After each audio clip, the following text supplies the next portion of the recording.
He bought, his wife wanted a Navigator, 1 month a Navigator, and they want out of it, and $1,800 a month. The dealership really screwed me over with how much they charged me for it. I'm ending up paying more than what I should. What is one bad financial decision that you regret making in life? I bought this BMW, but like I didn't know it was a lemon, and I had that for like 2 months, and that's like everything just started blowing up on this. So today we're going to be going back to the never-ending series on this channel, taking a look at people who regret buying their vehicles. I know some use these videos on what not to get when on the hunt for a new car, but others just use it as a deterrent to avoid buying altogether. Either way, we have an unlimited amount of content when it comes to this topic online. We have a lot to go over today, along with comments from you guys from previous videos, so if you want to be featured on a future video, leave in the comments down below, but let's just jump right into it. In a Navigator for 1 month, she's got a 3-year lease. Switching out would be burning a lot of your money. I'd say let's look for some mid-size, and you talked highly of Ben. Mercedes makes that GLE. They're expensive. The last time I saw one was like $1,200, $1,300 a month. They're not cheap, but it's definitely in the size of Range Rover that she had. All right, you got it, buddy. I'll keep in touch with you to see where it goes. Thank you. No worries. Take care. He bought, his wife wanted a Navigator, 1 month a Navigator, and they want out of it, and $1,800 a month. That's it. You can't. Even if it was 10 months out, it's 18 grand. He's like, what can I do? I was like, what does she not like? And he's like, the size. And then he mentions a Tahoe or a Yukon. I'm like, that's not. I was like, hey, I don't want this huge thing, but I want a huge thing. I truly don't know why the school bus looking SUVs have so many people in a chokehold. Apparently everyone under the sun wants to drive around in one, but can't handle the actual size of the vehicle. So you regret it 30 days after you started your lease. Along with it being $1,800 a month. Funny enough, that's not the only time we're going to see that figure for these types of SUVs. I mean, this is just a real easy way to light thousands and thousands of dollars on fire. We got another comment from you guys similar to what I said at the beginning of this video. Every time I get an itch for that new car, I watch one of these videos and suddenly that itch goes away. Cars can be such a money pit. And in a good portion of these examples, people are just chasing the dopamine hit for the first few weeks of you driving around in that new vehicle. Then it goes away and you're stuck with the very high monthly payments. What is a car that people buy and then regret? There's two. BMW, they always buy it, they fall in love with the German engineering, and they always regret it because they have to spend thousands of dollars on repairs. They're underwater as soon as they drive off the lot. And then Volkswagen, same thing. Two terrible cars. What is a car that people buy and then regret? Usually Audis. What is a car that people buy now and then regret? Any electric car. Electric, it's always a pain, and there's not as many spots as gas stations, so definitely electric. Okay, so talking about electric vehicles, we have a whole separate series on this channel, specifically talking about people who regret buying their EVs. It's a lot more common than you think. And then of course you got some of the luxury German brands, the Audis, the BMWs, but let's go over to the comment section. I've never met anyone regretting buying a BMW. This is BS. I don't think I really have to say much. We'll just move on to the next few clips. What is one bad financial decision that you regret making in life? I bought this BMW, but like I didn't know it was a lemon, and I had that for like 2 months, and that's like everything just started blowing up on this. Yeah, what kind of BMW? Like 3 Series? It was a 5 Series, a 535i. What made you get in the first place? I just wanted a new whip, so I was like, let me get some foreign shit. And then I literally was on, I think I got off of Craigslist. Yeah. And then I got this, had it for, I was punching on the, having fun, and my just started everything. Water pump went out, then the thermostat, then I need this, that. It was over with. You didn't end up fixing it? Now I ended up blowing up the engine and then just getting a whole nother BMW. You went through a horror story with the first one and decide to get another. There are some people who will never learn. But yeah, buying a used German luxury car off of Craigslist, what could go wrong? And we could just move right on over to the next example. Propaganda I'll never fall for again in my life is buying a used car. Baby, the way I'll never buy a used car again, and I can feel the certified pre-owned, certified used warriors coming to my comment section. I'll never do it again from start to finish. And I will give you this. Maybe it's because I dealt with AutoNation. Maybe it was BMW of Las Vegas. Maybe it was just because I got a BMW, or maybe buying used cars just aren't for me. I'll never do that again. And I fell for it because I am, trying to be more responsible with my money. I'm getting older. And so, you know, I feel for the whole, you know, buy used, you know, so that you don't eat that depreciation. Just make sure you get a pre-owned. BS. It's still depreciated like a mofo. Okay, so we got a few things to go over with this one. I'm getting older, I need to be more responsible with my money, so I'm going to buy a used BMW. Again, what could possibly go wrong? Then her just thinking that the depreciation would end because she bought a CPO? These types of luxury vehicles basically don't have a floor. Even if the original MSRP was $100,000 and you bought it used for $50,000, it's going to keep going down from there, $30,000, $20,000, $15,000. Because the maintenance and repair costs are absolutely brutal. And I guess there wasn't a single thought about buying a used Toyota or a Honda. It had to be that BMW badge. Never buy a used BMW. If it's not a Toyota or a Honda, count me out. It's a BMW thing. It's always Honda or Toyota. That luxury tag is what gets you. And we got another comment here. These people complaining about maintaining their vehicles are the same ones that skip over preventative maintenance and think repairs are maintenance. And let's just move over to the other big German company. So my car is a Mercedes, right? Convertible. I bought it about like a year ago. And the headaches that a Mercedes gives is terrible. Terrible. And the pricing of everything is out the roof. Thank God that my family, you know, my family owns a mechanic shop. So a lot of times my brothers and my dad can fix it. But there's just things that Mercedes does that most of the time you gotta go to them, you know, because it's like the headache of their cars. So if you have this itch that you want to get a Mercedes, I want to get a Mercedes, don't do it. Don't do it, please. It's not worth it. So right now in 2026, basically everybody has the capability of looking up legitimately whatever they want and getting the answer within seconds on their smartphone, their laptops, computers, but not a single ounce of research was done before you bought that Mercedes. You just wanted that logo on the front and back of the car. And now, unfortunately, you're dealing with the consequences. I heard you want to go into generational debt, so let me help you out. Buy yourself a slightly used Maserati Ghibli. You bought it for the price of a used Civic. You look like you have the money for 10 Civics. You owe 20 Civics of money to the mechanic, and you're left with not even enough money to buy a used Civic. Now, at least for Maserati right now, I feel like most people know that it's just another Stellantis product. It's not really luxurious anymore, and it's definitely not reliable. And to be honest, most of the vehicles look the exact same when they came out 10, 15 years ago, so that definitely doesn't help getting more customers in the door. But if you get enticed with that low price of a used Maserati Ghibli, you're definitely going to be paying for it in the long run. And a comment from you guys goes perfectly with this. People want luxury cars but aren't ready for luxury maintenance. Bro, I swear I cannot make this up.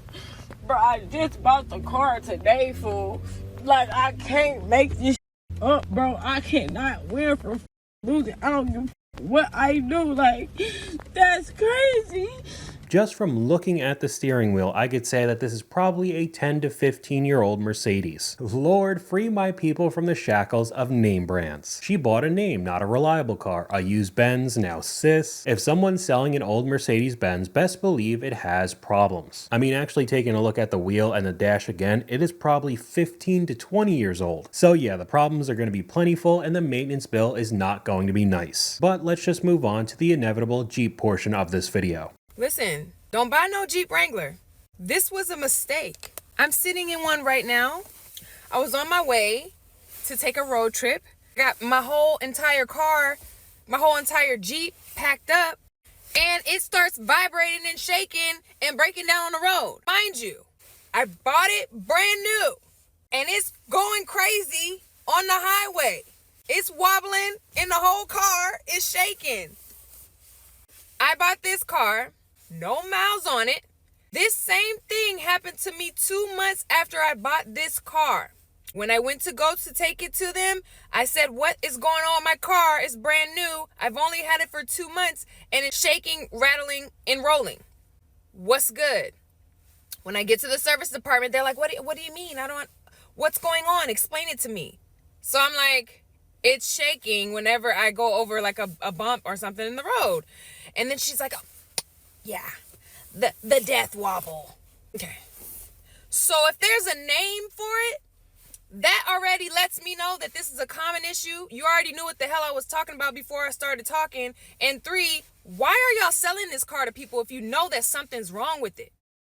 So I guess this means it's the second time happening with this particular Wrangler. And I don't know, once again, even though this is a pretty dangerous issue, it's also pretty common if you look up Wrangler problems. Another comment here, it's mind-boggling, people do no research before dropping $25,000 to $70,000 on a depreciating item. And you could even up that $70,000 price tag. We're talking about 6 figures sometimes for wildly overpriced Grand Wagoneers.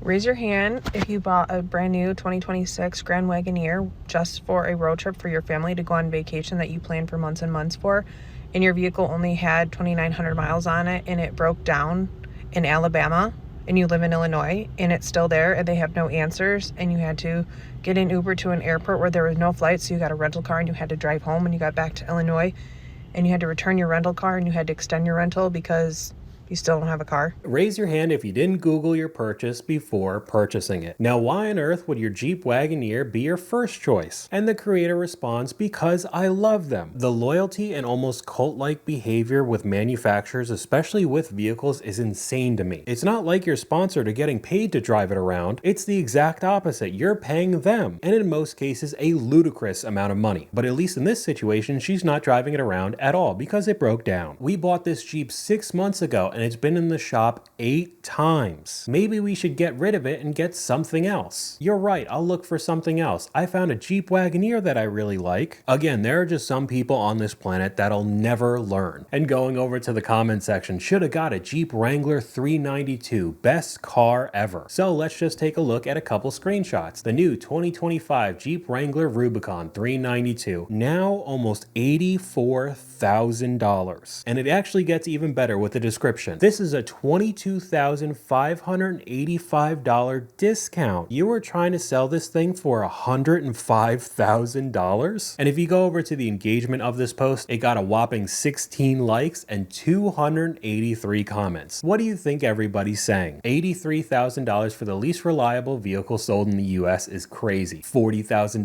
overpriced. These dealers have lost their mind and they're just going to sit for legitimately years. We've taken a look at clips talking about car payments with 2023 models still being on the lot, just collecting dust and rotting away. But talking about these types of SUVs, the Wranglers, we could just move right on over to the other popular one, the Ford Bronco. If you were thinking about buying a Bronco, here's why you shouldn't. Well, first things first, the amount of times that I've had water all over the place because my roof is leaking, it's a good enough reason to not want one. Because I paid $200 for them to check it out and they told me, oh, we didn't find a leak. Well, looks like there's water there to me. And then also, it leaks from up in the middle. Hey guys, are you in the market looking to buy a new Ford Bronco? Well, guess what? This is your sign to not buy one. Why? You may think, your window may be cracked open. Nope, it's sure not. It's being blown out by the heavy wind. I've been listening to this for the past 3 hours.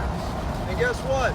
I got 2 more hours left to go. And you could add on the amount of noise that all off-road vehicles make in general. People love the rugged look with the big tires, but that also comes with a lot of road noise that people don't realize until you've already signed on the dotted line. And like I say in all of these videos, you could still go and purchase whatever you like, even if it is wildly overpriced in my opinion. If you genuinely have that kind of money, go buy whatever you want. I don't care. But in a majority of these cases, people are financing, paying even more at the end of the day, and these vehicles aren't even making it from A to B without breaking down and costing you thousands.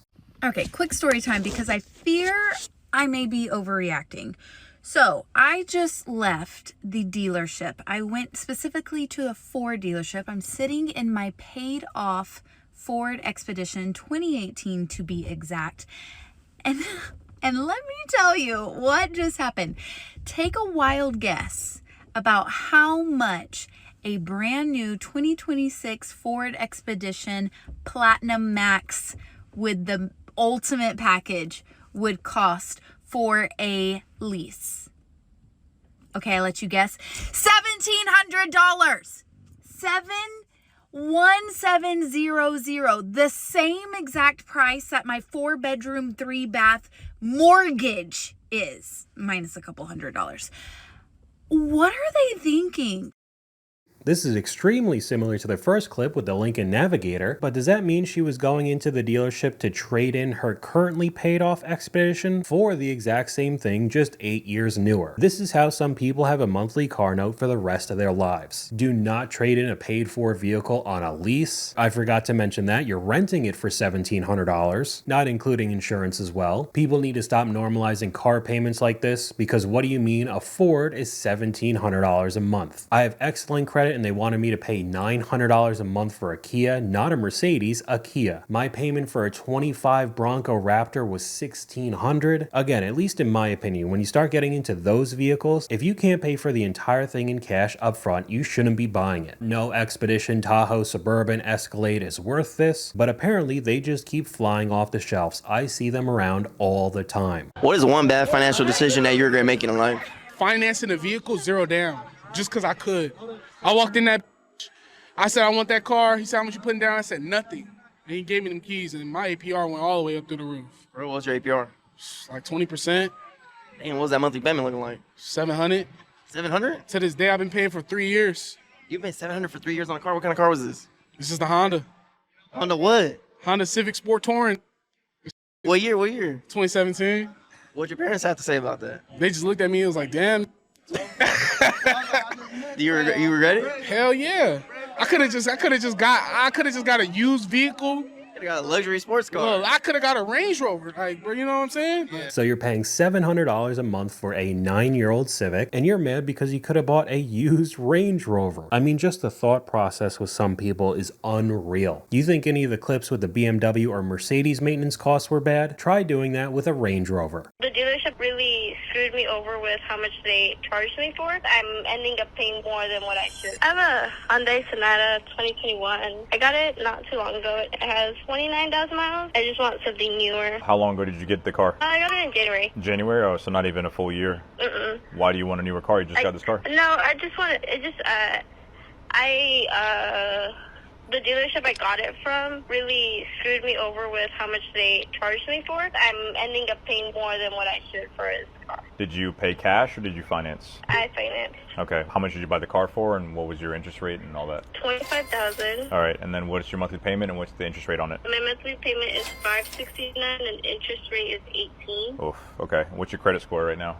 Right now it's a 675. Okay, not bad. And how much money do you have down to get out of the car? Because the car is worth about probably between $12,000 and $14,000 depending on the condition. So if you bought it for $25,000 in January, I'm assuming you've only paid nothing but interest because you have such a high interest rate of 18% on this Hyundai. So you probably still owe some around there. So you're going to be right around between $9,000 and $12,000 in negative equity in order to roll over the loan. I don't have a lot to put down. Okay, so you want to get out of this Hyundai into a newer vehicle even though you haven't even had it for a year, but you basically have no money to put down along with the 5 figures of negative equity. You're just going to put yourself in an even worse situation with that 675 credit score. Honestly, you should just have to deal with the consequences and stay in the car. But that's not how people act in today's world. They want the newest, latest, and greatest even if they can't afford it. Instant gratification is like a drug now. Let's go return my car. I've had this car for 10 days, and if you get a car with CarMax, you have 10 days to choose if it's the right car for you. It's probably the right car for me, but having a car note makes my heart sink to my ass. So we're gonna return it and just get a bike because I did not come back to America to put myself in debt. No, thank you. So let's go return my Subaru. So what was the plan in the first place? Did you think the car payments would just magically disappear a few days into ownership? Because as soon as you bought the thing, you're on the hook for the payments. I don't know what the end goal here was if she didn't want to be in debt, but still decided to finance a car. I just turned 30, and this is for all the young women in their 20s. Most important piece of advice I could ever give you: do not buy a new car. Don't do it. It is a scam. Don't even buy a newer used car. In fact, don't get a car that's over $25,000 unless you can pay for at least half of it out of pocket. I had a 2020 Subaru Forester Premium with about 80,000 miles on it. Unfortunately, it was totaled. I was paying a disgusting amount of money every month for that car. I just got an email from the car dealership that I bought that Subaru from saying, oh hey, we'd be interested in buying your Subaru. If it has about 90,000 miles and it's in excellent condition, we'll buy it from you for $7,000.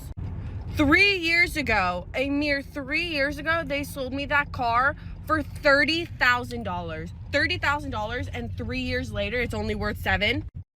It seems like somebody just found out what depreciation was. Again, we got a separate series just talking about that on the channel because of how common that issue is now, but especially if we're talking about modern vehicles with all the tech and electronics, they depreciate faster than ever because the eventual repairs you're going to need to do are going to be through the roof. But we got a couple clips up on screen. The Flex was getting a $60,000 car at 17. The Flex is now over. Someone please buy my car. Guys, my car payment is $711 a month. How do I get rid of it? I can't even afford it anymore. I guess that dopamine hit dried up. And when we're talking about the newest models, you're not even getting all the features it's capable of. Unless, of course, you're paying a subscription on top of it. Stop buying 2026 BMW models until you hear this.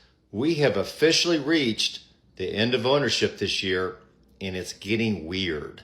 So imagine trying to activate your advanced driver assist on your new 2026 BMW, and your car tells you, hey, your subscription expired. Please pay me $1,700 to unlock this feature.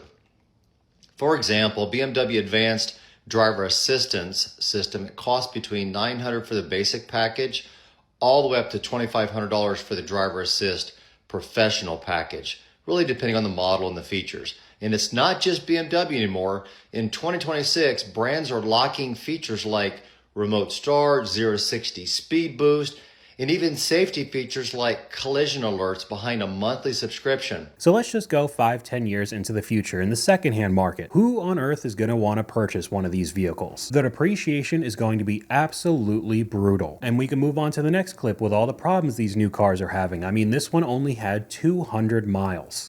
Swear to God, these new cars, look at this. This thing only has 200 miles on it, right?